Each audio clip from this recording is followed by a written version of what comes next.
The sun had just started to dip behind the hills of southern Oregon, brushing the backyard with soft golden light.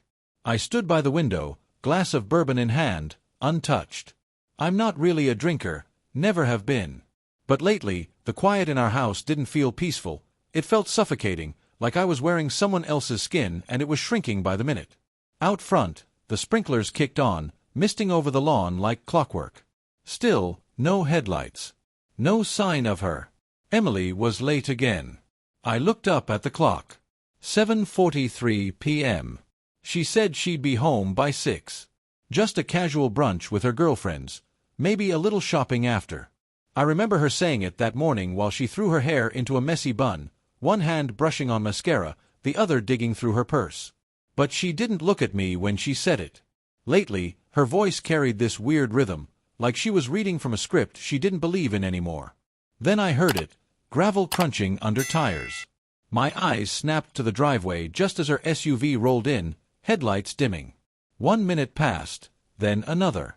Eventually, the door creaked open and she stepped out, holding nothing but her purse, still wearing the same pale blue sundress she left in.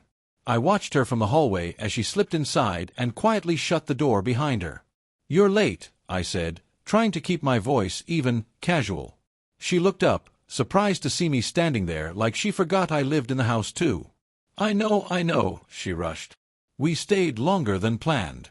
Rachel's falling apart over her breakup. It was a whole thing." Her words just kind of trailed off.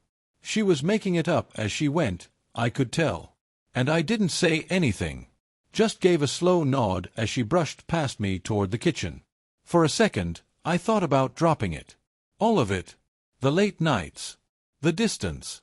The silence. The phone calls she wouldn't answer. The explanations that didn't add up. But something in me stayed locked. Something under the surface that wouldn't let it go. I followed her.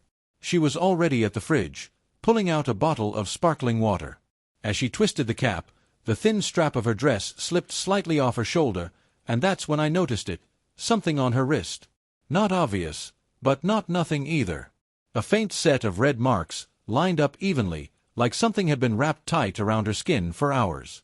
She saw me looking. "Oh," she said, quick to pull the sleeve back up. "It's nothing. Yoga class yesterday. We did some crazy strap poses. Guess it left a mark." "Straps?" I asked, raising an eyebrow. "Yeah, resistance straps. You know, stretching and stuff," she said, forcing a smile that didn't even try to reach her eyes. I nodded again, slower this time. "You never mentioned you started yoga." She blinked. "I just started last week. Thought I'd try something new." I didn't respond, and the silence that followed, it wasn't just awkward. It was loud. Crawling. Alive.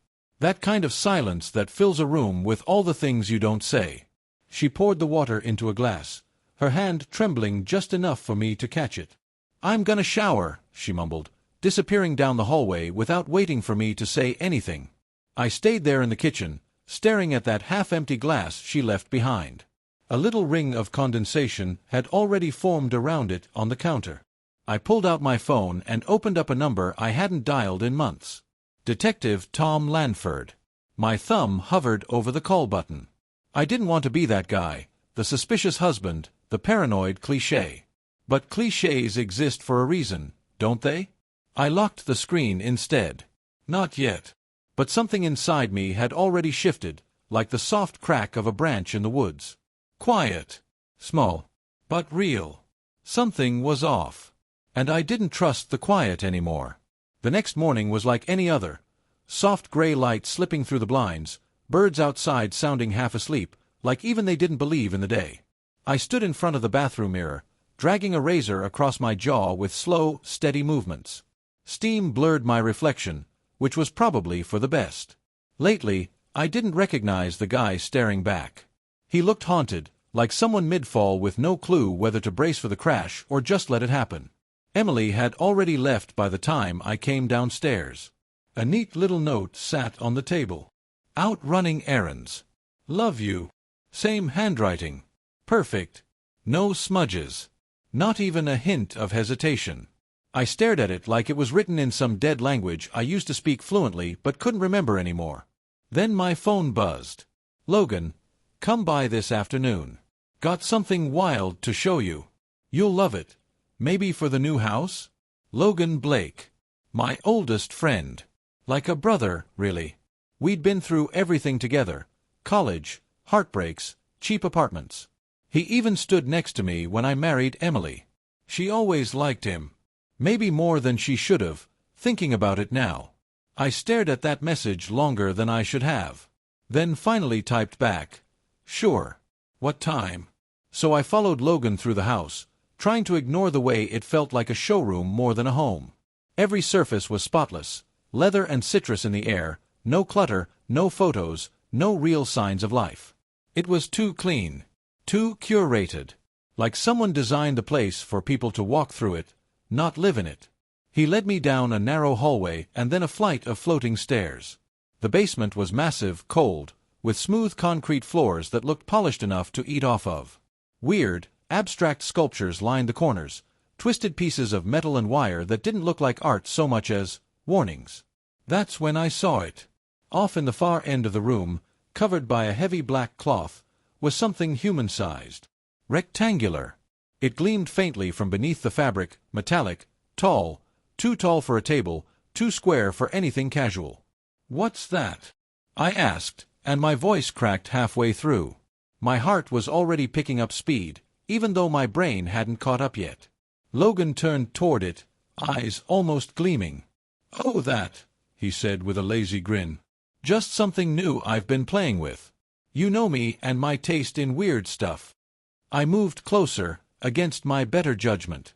Whatever was under there felt off. Like it was humming with tension before you even touched it. From the shape, the size, I couldn't help myself. The words just came out. "Looks like a cage." Logan laughed. Too quickly. "You could say that. But don't pull the cover, all right? You might get the wrong idea." That smile of his, that signature Logan Blake grin, it didn't reach his eyes. And the way he was watching me wasn't friendly. It was calculating. I hesitated. Then I did the exact thing he told me not to. My fingers closed around the cloth. My instincts screamed at me to stop, to turn around, to pretend none of this existed. But it was too late. I pulled the fabric away, and it slid to the floor in a heavy heap. The moment it hit the concrete, the whole world seemed to stop. Like the sound of it echoed forever.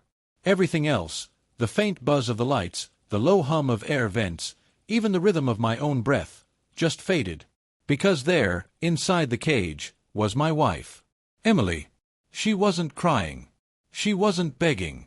She wasn't trying to hide. She was kneeling. Straight-backed, legs folded under her on a padded mat, her posture too perfect, too precise. Her hands rested calmly on her thighs, like she'd been waiting. A wide leather collar wrapped around her neck. Not tight, but deliberate. Intentional. Some kind of strange device, a cross between a gag and a mask, covered her mouth. Her hair was messy, tangled, falling over her bare shoulders. But her eyes were wide open. And she was smiling. Smiling at me. I stumbled back, barely able to speak. What the hell is this?" Logan stood next to me now, arms crossed, all traces of his usual charm gone. His voice was calm. Matter of fact. "This," he said, "is what she wanted you to see." I couldn't move. Couldn't process. Emily reached up and unfastened the strap before Logan could say a word. The device fell to the ground with a quiet thud. Her lips were red, slightly marked from the pressure. She didn't even touch them. Just looked at me. And smiled again. "You're early," she said, her voice soft, like I'd interrupted a dinner reservation. Those two words hit harder than a punch. "You're early." Like I'd ruined the timing of a surprise party. Like this had been scheduled. My voice went low, cold. "What is this? Some twisted joke? Some messed-up performance piece?" "No joke," Logan said. "And not art either. It's just the truth." I turned to him, my chest burning. "You did this to her? You put her in there?" He didn't flinch. She asked for it. I looked back at Emily. Did you? She tilted her head slightly, then rose to her feet. Smooth. Controlled. The door of the cage hadn't even been locked. She just stepped out, barefoot on the cold cement floor. I needed you to see this, she said. To see who I really am. And who you really are. I took another step back, feeling every word settle in my bones. She kept going, still calm. Still in control. I needed more than quiet dinners and neutral walls. More than a life where I only mattered when something was out of place. My voice cracked. So you came here? To him. Logan stepped in, just enough to make his presence known. We didn't mean for you to find out like this, he said. But maybe it's better. Now nothing has to be hidden anymore. I stared at him like I was seeing him for the first time. This man had stood beside me at my wedding.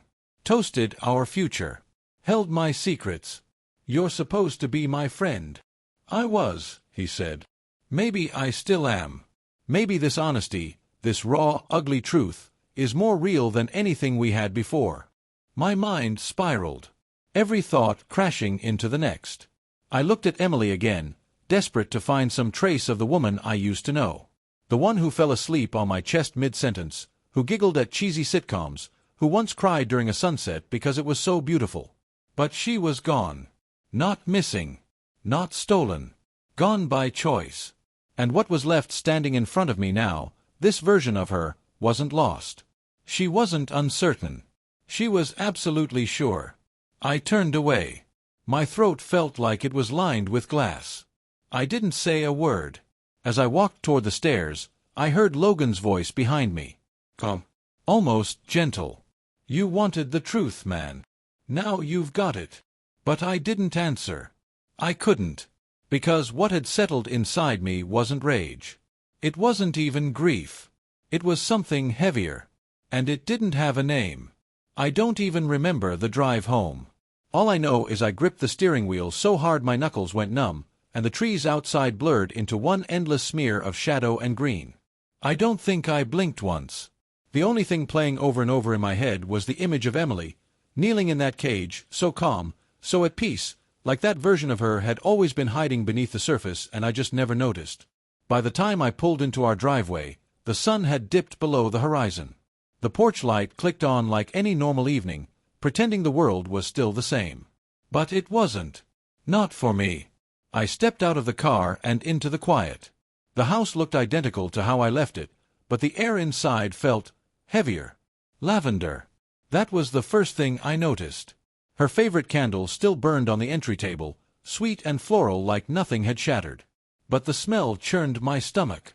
I shut the door behind me and leaned against it, letting the silence wrap around me again. Not comforting. Not peaceful. Just consuming. I wanted to yell. To smash something. But I couldn't move. Rage would have required heat. What I felt was cold. So cold it numbed everything. Before I even realized it, my feet carried me to the living room. Our photos lined the walls. Smiles. Vacations. Holidays. Moments that looked real once. I stared at one photo longer than the rest. Emily and I on the coast, her in that red dress, wind in her hair, leaning into me like she belonged there. I picked it up and flipped it over. July 12th. Forever begins here. I turned it face down and placed it on the table. And then I just sat. Time passed, but I couldn't tell you how much.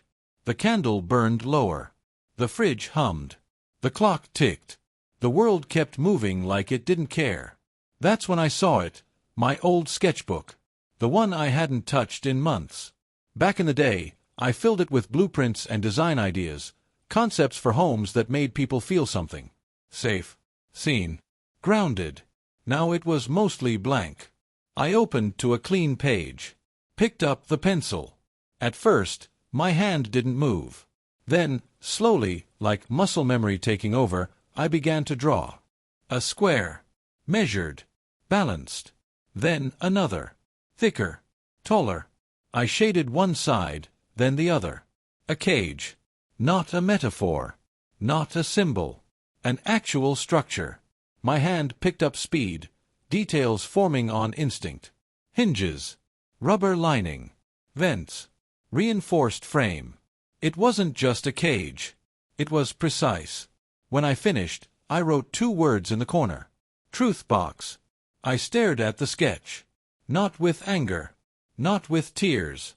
Just stillness. That night, I didn't go upstairs. I slept on the couch, or maybe just laid there in a daze. Either way, when the sun came back, I was still in the same spot. The notebook was still open. The design still sharp. This wasn't about revenge anymore. It was about clarity. About control.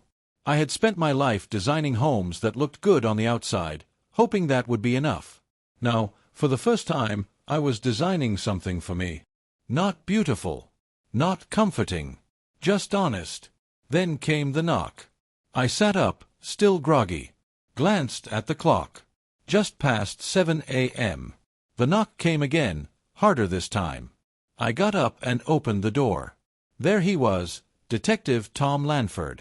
Mid-40s, a few streaks of gray, and eyes that had seen too many lies. I hadn't spoken to him in 8 months, not since I first let suspicion take hold and hired him to look into Emily. He didn't find much back then.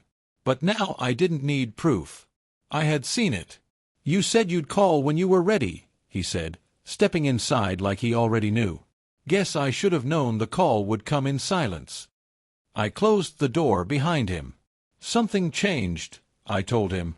"It usually does," he replied, glancing around the room. His eyes flicked over to the open notebook but didn't linger. "What do you need?" I hesitated. Took a breath. "You still dig?" Lanford raised a brow. "Depends who I'm digging into." "Logan Blake," I said. The words felt heavier than they should have. "I want everything. Financials. Personal ties. Who he's seeing. What he's hiding. I want the pressure points." He gave me a slow, thoughtful nod. "You got a reason beyond the personal?" I didn't answer right away. Just walked to the window and pulled back the curtain, looking out at our too-quiet street. "He was my friend," I said. "Did all of this behind my back. Manipulated her. Maybe she let it happen. Maybe she wanted it. But him, he thinks he's untouchable." Lanford rubbed his chin. "People like that usually are, right up until they're not. That's when the fall hurts the most." I turned to him, my voice low and sharp now. "I want you to start pulling threads. Quietly. I don't want him to know he's bleeding until he's already half drained." There was no hate in my voice. Just something colder. Like the calm just before demolition. Lanford gave one final nod. "I'll call when I find something worth using." He left. I didn't move for a long time. The house was quiet again. But my mind wasn't. I didn't sleep much that week, but my body didn't seem to care. I'd passed the point of exhaustion and was running on something colder. Something that didn't burn, it calculated. That night, after Lanford left, I sat back down with my sketchbook, flipped to a new page, and started drawing again. This time, it wasn't another cage. It was a box. Smaller, tighter, intricate in all the ways only I would understand. It had a lock that couldn't be picked, because it was designed for one person, and one person only. Me. But not to trap me. To contain what was coming. I sat there surrounded by these strange blueprints. My hands moved automatically, not out of rage or sadness, but out of muscle memory. I wasn't just a husband anymore. I wasn't a man licking wounds. I was an architect again. Only now, I wasn't sketching dream kitchens or boutique retreats. I was drafting reality, bare and brutal. The days that followed were quiet. Not grief-heavy silence, but clinical, focused stillness. The kind that settles in an operating room right before the first incision. I spent most of my time in the garage, and then moved out to the shed behind the house. It used to be where I built custom furniture, bookshelves, tables, that kind of thing. Now it had a new purpose. The walls were lined with tools. Blueprints hung over nails. The centerpiece of it all was a massive oak workbench, worn but solid, groaning under the weight of steel rods, reinforced locks, and custom hinges. I didn't rush anything. I never did. Every joint was double-checked. Every bolt tightened until it couldn't turn anymore. This wasn't chaos. This was construction. That first cage, the one I drew in a daze, it had become real. Not a metaphor. Not a threat. A structure. Solid. Quiet. Perfect. No rust. No sharp edges. No theatrics. It didn't look angry. It looked precise. Each night, I'd cover it up again. Lock the shed. Walk back into the house like I'd spent the day sanding down cabinet doors instead of building judgment. Emily hadn't come back. Not since the night I found her with Logan. She hadn't called either. But I wasn't waiting anymore. Then Thursday came, and my phone lit up. Lanford. I picked up on the first ring. "Got a minute?" he asked. "Bullet points," I said. He rustled some papers on his end. "Your guy's winery? Not as clean as he likes to pretend. He's funneling money through boutique distributors. Ghost accounts. Looks like classic laundering, just polished." I sat down at my desk. Heart steady. Breathing even. "Go on." "He's also sleeping with someone he shouldn't be." There was a pause. A beat. "Name ring a bell?" "Cassandra Reeve." My mouth went dry. "You mean the wife of Senator Reeve? That Cassandra?" "That's the one," Lanford confirmed. "Mr. Family Values himself." A cold sort of satisfaction slipped through my chest and settled there. Not joy. Just momentum. And financially, messy. Sloppy even. He's been hiding funds under LLCs but not well. He got cocky. Stopped covering his tracks. People like Logan always do. I let the silence hang there for a moment. "Send me everything. Files. Screenshots. Photos. Transfers. You planning to go to the cops with this?" "No," I said. "Not yet." I leaned back in my chair, eyes narrowing. "I want him to feel it first. Not panic. Not fear. Awareness. Like someone realizing the floor beneath them is cracking, and they've got nowhere else to land." Lanford didn't say anything for a second. Then, "Got it. You'll have a full drop in your inbox by tonight." I hung up and stood, walking to the garage like I'd done every evening since this began. The cage was waiting, bathed in the warm glow of a single bulb. I ran my hand along its surface, slow and steady. It felt smooth, cold, unshakable, like the lies Logan had wrapped himself in. But the funny thing about cages? They can be flipped.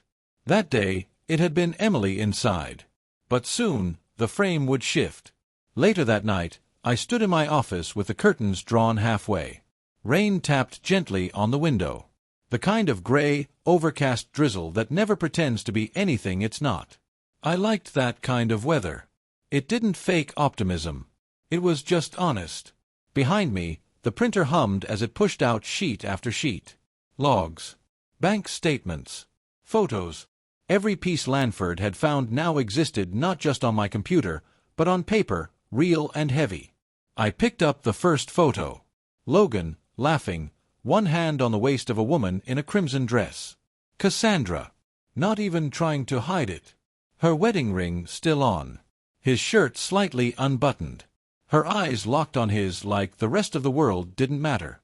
I didn't flinch. I just added it to the file. More pages followed. Transactions. Hotel receipts. Shell companies tied to Nevada.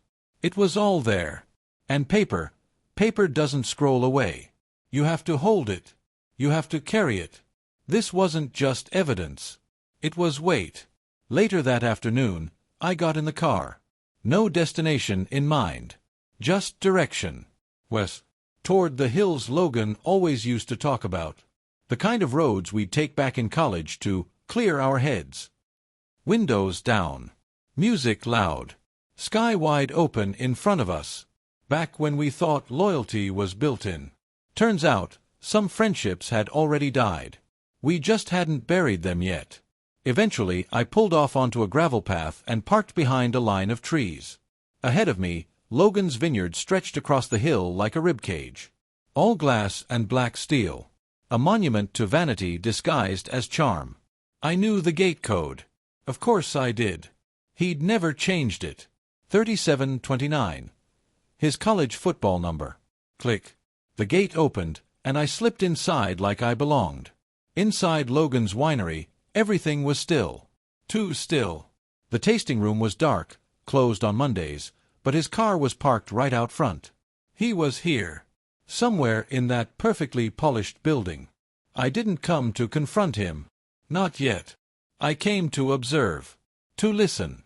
I slipped through the back hallway without making a sound, passing his office, the stainless steel fermentation tanks, the storage vault. I paused when I heard voices. 2 of them. Muffled, low, but unmistakable. I moved closer. Slowly. Carefully. Around the corner, through a door cracked just enough, I saw them. Logan and Cassandra. Laughing. Drinking. Sitting close in his private lounge like they owned the night. She had a wine glass in hand, her lipstick perfectly smudged, her eyes bright with the kind of joy that doesn't belong to secrets, but to freedom. Logan leaned in, whispered something, and she smiled wide enough to steal the air from the room. But it wasn't the scene that hit me hardest. It was the ease of it. The comfort. The casual betrayal. Like it didn't cost a thing. I didn't stay. I didn't need to. I had my answer. I slipped out the way I came, invisible. The rain had picked up by the time I got back to my car, but I hardly noticed. My hands were already moving through next steps in my head like a checklist. Back home, I hung up my coat, sat at my desk, and pulled out a fresh folder. On the first page, I wrote in block letters, Control, Phase 1. Beneath that, I listed 3 names. Logan Blake. Cassandra Reeve. Senator Malcolm Reeve. Then I drew a triangle.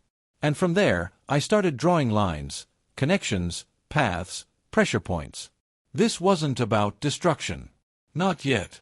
This was about leverage. Because pressure doesn't need to break something to work. It just needs to be constant. It was nearly midnight when I unlocked the shed behind my house again. The air inside was cold and clean, carrying the smell of sawdust and steel. I flipped on the light.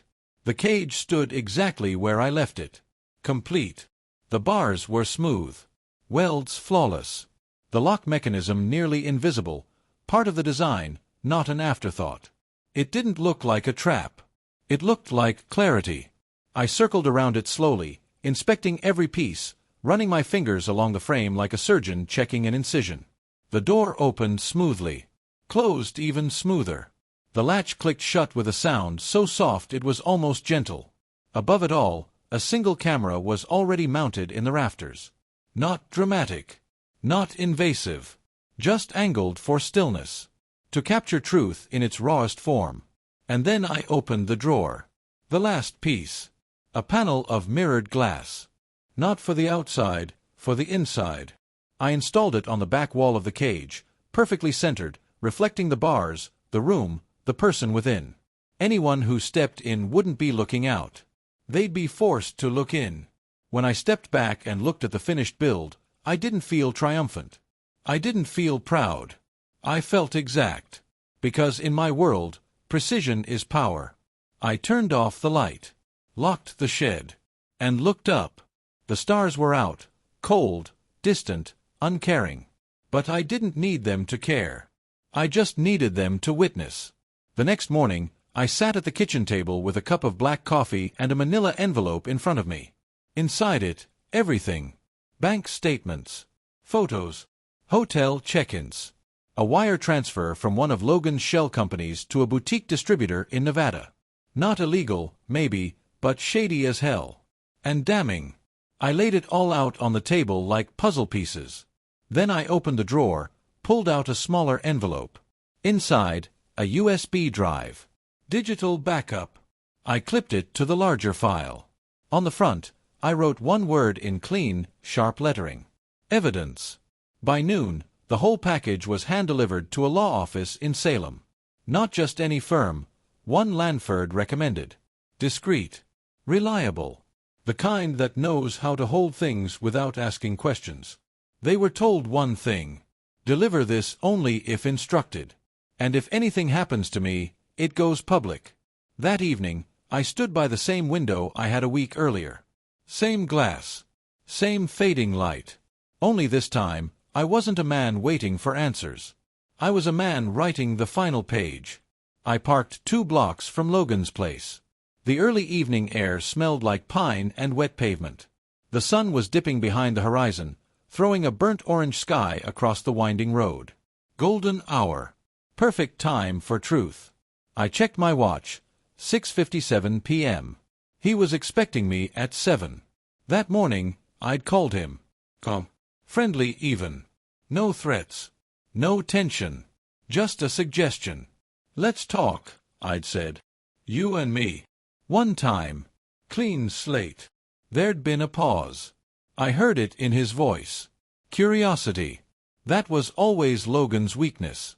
He said yes. That was all I needed. His house looked like something ripped from a luxury design blog. Minimalist. Cold. Beautiful in the way a museum is beautiful. Sterile and curated. As I walked up the side entrance, the one hardly anyone knew about, I noticed something. A crack. Thin. Hairline. Running along the lower panel of one of his massive glass panes. It was almost invisible.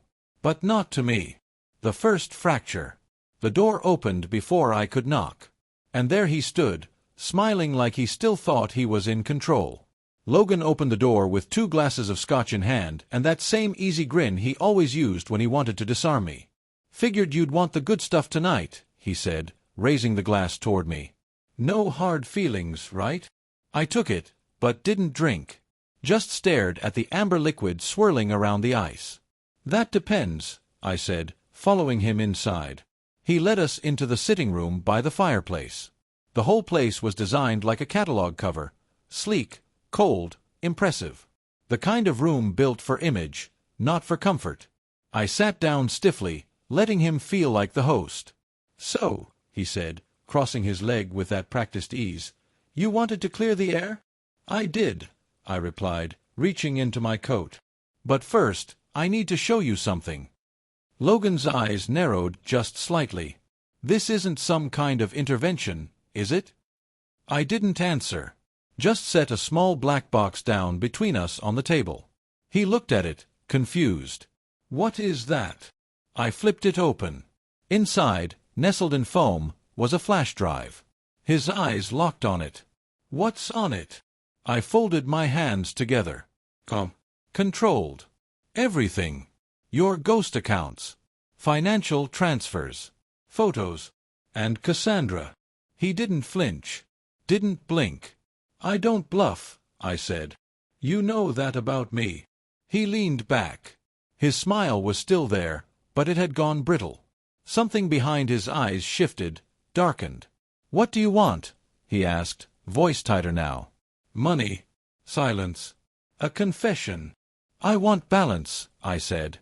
We sat there for a long moment. No noise. No movement. Just 2 men on opposite sides of something broken. Finally, Logan let out a dry chuckle. You're not going to the cops, are you? No. Then what is this? A trade. I leaned forward, voice steady. I give you this flash drive. Unused. Unsent. It disappears, and no one ever sees it. He stared hard at me. And what do I give you? You come with me. Right now. No questions. 1 hour. At the end of it, we're done. No threats. No payback. We never speak again. He studied me for a second too long. You think I'm an idiot? I think you're arrogant, I replied. Which makes you predictable. His jaw tightened. He looked back at the flash drive.